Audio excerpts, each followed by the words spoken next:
우리가 사로잡힌 지 25째 해 성이 함락된 후 14째 해 첫째 달 10째 날에 곧 그날에 여호와의 권능이 내게 임하여 나를 데리고 이스라엘 땅으로 가시되 하나님의 이상 중에 나를 데리고 이스라엘 땅에 이르러 나를 매우 높은 산 위에 내려놓으시는데 거기에서 나무로 향하여 성읍 형상 같은 것이 있더라.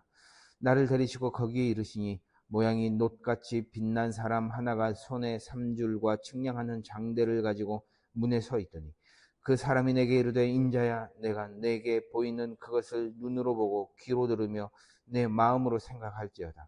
내가 이것을 내게 보이려고 이리로 데리고 왔나니 너는 본 것을 이스라엘 족속에게 전할지어다 하더라. 내가 본즉 집 바깥 사방으로 담이 있더라. 그 사람의 손에 측량하는 장대를 잡았는데 그 길이가 팔꿈치에서 손가락에 이르고 한 손가락 너비가 더한 자로 6척이라.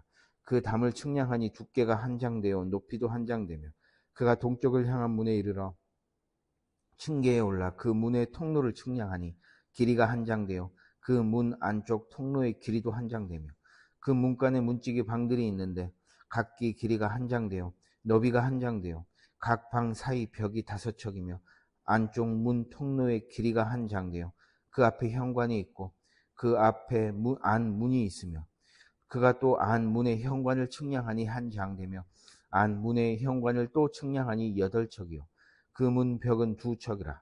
그 문의 현관이 안으로 향하였으며 그 동문간의 문지기 방은 왼쪽에 셋이 있고 오른쪽에 셋이 있으니 그 셋이 각각 같은 크기요 그 좌우변 벽도 다 같은 크기며 또 그 문 통로를 측량하니 너비가 10척이요 길이가 13척이며 방 앞에 칸막이 벽이 있는데 이쪽 칸막이 벽도 한 척이요 저쪽 칸막이 벽도 한 척이며 그 방은 이쪽도 6척이요 저쪽도 6척이며 그가 그 문간을 측량하니 이 방 지붕 가에서 저 방 지붕 가까지 너비가 25척인데 방문은 서로 반대되었으며 그가 또 현관을 측량하니 너비가 20척이요 현관 사방에 뜰이 있으며 바깥 문 통로에서부터 안문 현관 앞까지 50척이며 문지기 방에는 각각 닫힌 창이 있고 문 안 좌우변에 있는 벽 사이에도 창이 있고 그 현관도 그러하고 그 창은 안 좌우변으로 벌려 있으며 각 문 벽 위에는 종려나무를 새겼더라. 아멘.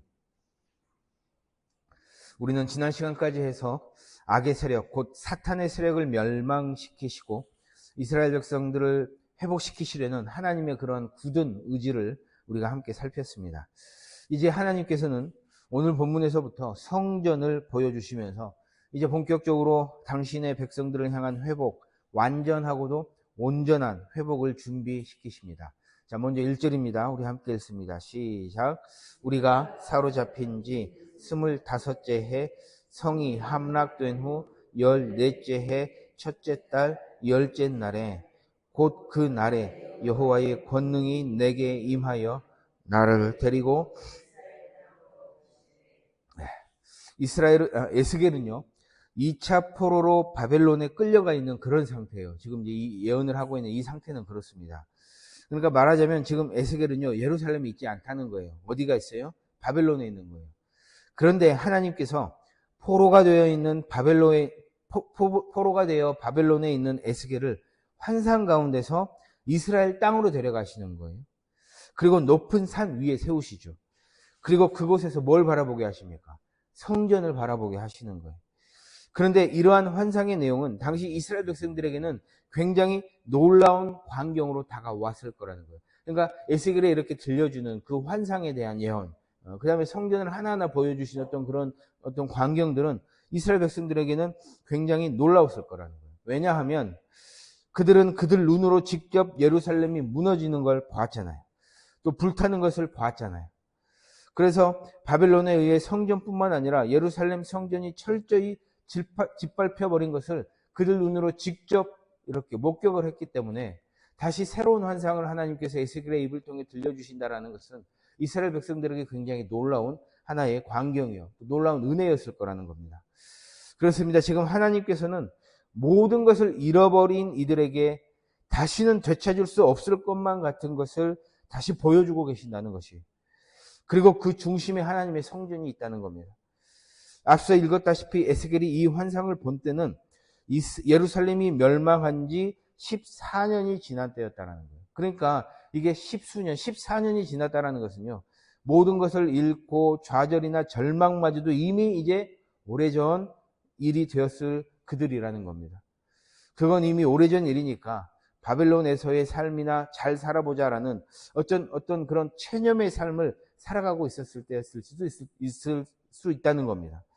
때문에 이러한 때에 이스라엘 백성들에게 성전 회복의 환상은, 그러니까 단순히 예배당이 다시 세워지는 것 이상의 어떤 그런 의미가 있다라는 거예요. 성전은 여러분 뭡니까? 아시다시피요, 하나님께서 자기 백성 가운데 거하시고 임재하신다는 사실을 보여주는 그런 상징이 있는 장소였어요. 때문에 솔로몬이 성전을 봉헌했을 때 여호와의 영광이 성전에 가득했었거든요. 그리고 이스라엘 백성들은 그러한 성전, 여호와의 영광이 가득한 성전을 바라보면서 하나님이 우리 가운데 계신다라는 것을 체험했고 경험했고 또 그들의 입으로 고백할 수 있었던 거예요.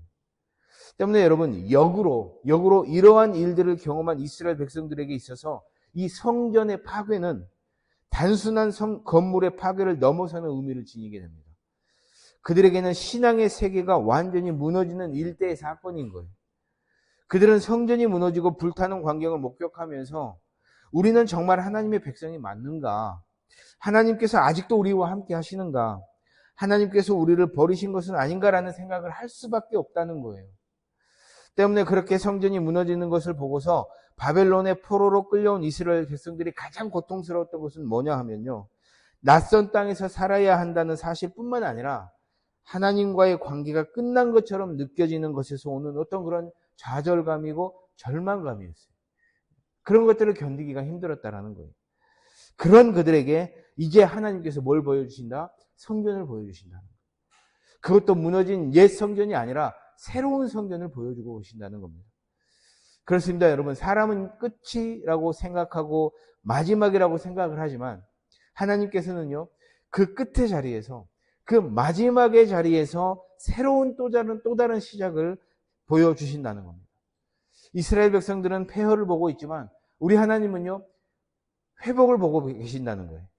이스라엘 백성들은 잃어버린 것들을 생각하면서 탄식하고 있지만 우리 하나님께서는 모든 것을 다시 세우실 것을 생각하셨다는 말입니다. 때문에 여러분, 40장이 기록된 성전 치수는 괜히 기록되고 있는 게 아니에요. 3절을 한번 보실까요? 나를 내리시고 거기에 이르시니 모양이 녹같이 빛난 사람 하나가 손에 3줄과 측량하는 장대를 가지고 문에 서 있더니 그래요.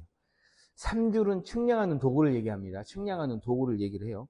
그러니까 이런 3줄과 장대를 가지고 돌아다니면서 이제 5절 이후에 보면 길이를 하나하나 측량을 하잖아요. 담을 측량하고 문을 측량하고 문지기 방과 현관과 기둥을 하나하나 이렇게 측량을 해요. 그러면서 뭐는 뭐 한 장 되고 뭐는 뭐 5척이고 뭐 6척이고 이런 것들을 구체적으로 하나하나 기록을 해 간다는 거예요. 왜 이렇게 하실까요? 굳이 이렇게까지 구체적으로 세밀하게 치수까지 보여주시면서 기록하시는 이유가 무엇일까요? 하나님의 회복은 그러니까 막연한 희망이 아니라는 것을 보여주시기 위함이에요. 지금 이렇게 얘기하고 있는 것은 막연한 어떤 그런 회복이 아니라 구체적으로 하나님께서 예비하시고 준비하고 계신다는 것을 보여주고 계신다는 거예요. 한손 짚고 탄식하며 포로된 삶을 살아가는 이스라엘 백성들에게 언젠가는 좋아질 거야. 그 언젠가는 너희가 고향으로 돌아가게 될 거야. 라는 어떤 이런 막연한 희망을 건네고 계시는 것이 아니라는 거예요. 아주 구체적이고 세밀하게 성전의 모습을 하나하나 보여주시면서 회복이 이미 시작되고 있고 준비되고 있고 예비되고 있음을 아주 분명하게 하시는 것입니다. 그러니까 예를 들면 이런 거예요. 우리 이런 얘기들 많이 하죠. 우리 언제 한번 밥 먹어요? 이런 얘기들 많이 하죠. 근데 이게 언제 밥 먹어요? 라는 말은요, 공수표가 될 확률이 큽니다. 이 막연하잖아요. 그 언제가 언제라는 거예요. 그러니까 이거는 일종의 그냥 인사말로 건네는 것이다라고 생각을 하면 돼요. 정말 여러분 밥 먹으려면 어떻게 해야 돼요? 우리 몇 년, 우리 몇 월, 며칠, 몇 시에 우리 어디에서 만납시다. 그렇게 딱 정확하게 구체적으로 이 약속을 해야 그게 진짜 밥을 먹는 것 아니겠습니까? 그러니까 뭐 꼭 같은 비유는 아니지만 지금 하나님께서 치수를 하나하나 정확하게 재주시면서 또 바깥 문은 어떻고 뭐 동쪽 문은 어떻고 뭔 어떻고 이제 우리 앞으로 계속 볼 거예요. 이제 하나하나 이렇게 보여주신다는 것은 뭐예요? 하나님께서 주시는 이런 회복, 성전에 대한 환상은 하나님께서 정하신 그때에 하나님의 방법으로 반드시 이루어지게 될 것이다라는 것들을 이스라엘 백성들에게 보여주시기 위함이라는 거예요. 때문에 여러분, 이스라엘 백성들은요, 지금 당장은 보이지 않을 수가 있어요. 70년이라는 포로 생활 가운데 이제 겨우 10수년을 보냈을 따름이에요. 그렇기 때문에 이스라엘 백성들에게 있어서는 이 성전의 회복이, 성전에 대한 환상이 당장 눈에는 보이고 당장 에스겔의 입을 통해서 들려지는 건 사실이지만 요원한 일일 수가 있는 거예요. 먼 훗날의 얘기가 될 수도 있는 거라는 거예요. 그런데 하나님은 이미 새 성전을 측량하시면서 그들이 보지 못하는 것들, 그들이 보지 못한 곳에서 지금 준비하고 계시고 지금 예비하고 계신다는 사실입니다. 그렇습니다. 우리에게도 마찬가지로 가장 힘든 때가 바로 어느 때이냐면 아무것도 보이지 않을 때예요. 기도하고 나아가지만 달라진 것이 없는 그러한 때예요. 아무리 부르짖고 엎드리지만 하나님 침묵으로 일관하시는 그러한 때 우리는 탄식하게 되는 겁니다.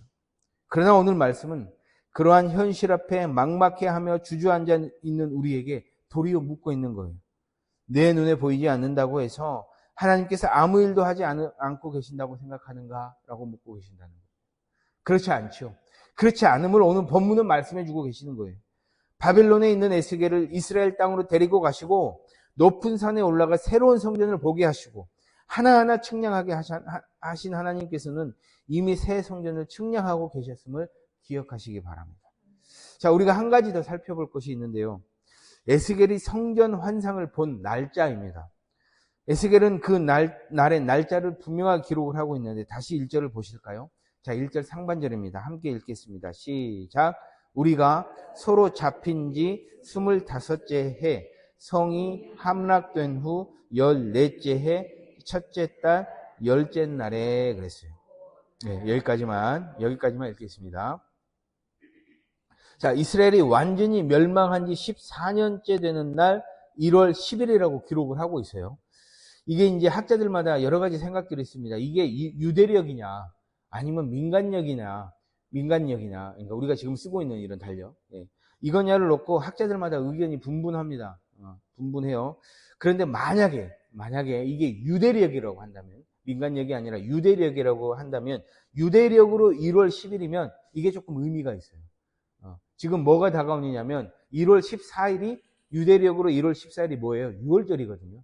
그러니까 지금 1월 10일이라고 한다면 1월 10일에 6월절이 다가오는 6월절을 준비하는 그런 시기에 지금 하나님께서 예루살렘 성전 환상에 대한 예언을 들려주신다라는 거예요. 그러니까 이게 의미가 있죠. 자, 6월절의 의미는 다들 아실 겁니다. 애굽의 종으로 살아가던 이들, 자신들의 힘으로는 도저히 빠져나올 수 없는 그들을 하나님께서 구원하신 날이 바로 6월절이라는 거예요. 그러한 하나님, 출애굽하게 하셨던 하나님을 기억하고 기념하는 날을 앞두고서 하나님께서는 성전 환상을 보여주시는 겁니다. 다시 말해서 조상들이 이방 땅 애굽에서 출애굽했듯이 자신들 역시 이방 땅 바벨론에서 자신의 힘으로는 도저히 빠져나올 수 없는 상황에 출애굽할 때를 생각하게 하시는 거예요. 그러니까 6월절 절기를 준비하는 날에 그러한 마음가짐을 다시 가지게 하시면서 출바벨론하게 하실 하나님을 기대하게 하신다는 겁니다. 그런데 더 중요한 점은 뭐냐면요, 여러분.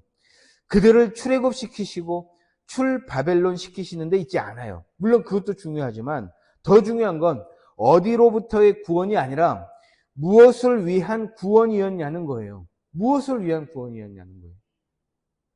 하나님은 이스라엘 백성들 그리고 지금을 살아가는 우리 모두를 출애굽시키시고 출바벨론 시키신 이유는 하나님과 함께 살도록 하기 위함이라는 사실이에요. 해서 출애굽 이후에 하나님께서는 이스라엘 백성들과 함께 하시기 위해 뭘 만들던가요? 출애굽한 이후에 성막을 만드시잖아요. 성막을 만드시면서 출애굽한 그들과 함께 하시는 거예요. 그리고 이제 바벨론에서 예루살렘으로의 귀환을 앞두고 새 성전의 환상을 보여주시는 거예요. 그곳에 하나님께서 함께 하시겠다는 거예요. 그것에 함께 하시면서 이스라엘 백성들과 이제 곧 귀환할 이스라엘 백성들과 함께 하시기 때문에.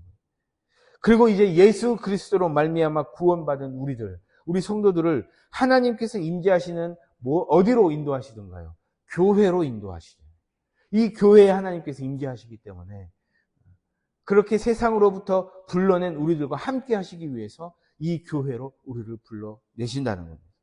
사랑하는 여러분, 하나님께서 우리를 구원하신 목적은요, 단지 우리를 고난의 어떤 그런 자리에서 벗어나게 하시는 데 있지 않아요. 물론 그것도 중요하지만 중요한 건 뭐냐 하면 하나님과 함께 살아가는데 바로 그 구원의 목적이 있다는 사실을 기억하시기 바랍니다. 하나님과 함께 살아가는데 구원의 목적이 있는 거예요. 애굽에서도 바빌론에서도 자기 백성을 이끌어내신 하나님께서 오늘 우리 역시 주님의 품으로 부르고 계십니다. 그 음성에 귀 기울이고 그 부르심에 응답하면서 어디에 있든 하나님의 임재를 사모하는 삶 살아가시길 바랍니다. 주님과 늘 동행하는 복된 삶 살아가시기를 주님의 이름으로 소망합니다. 이제 이 시간 주님의 주신 말씀 붙들고 기도의 자리로 함께 나아가겠습니다.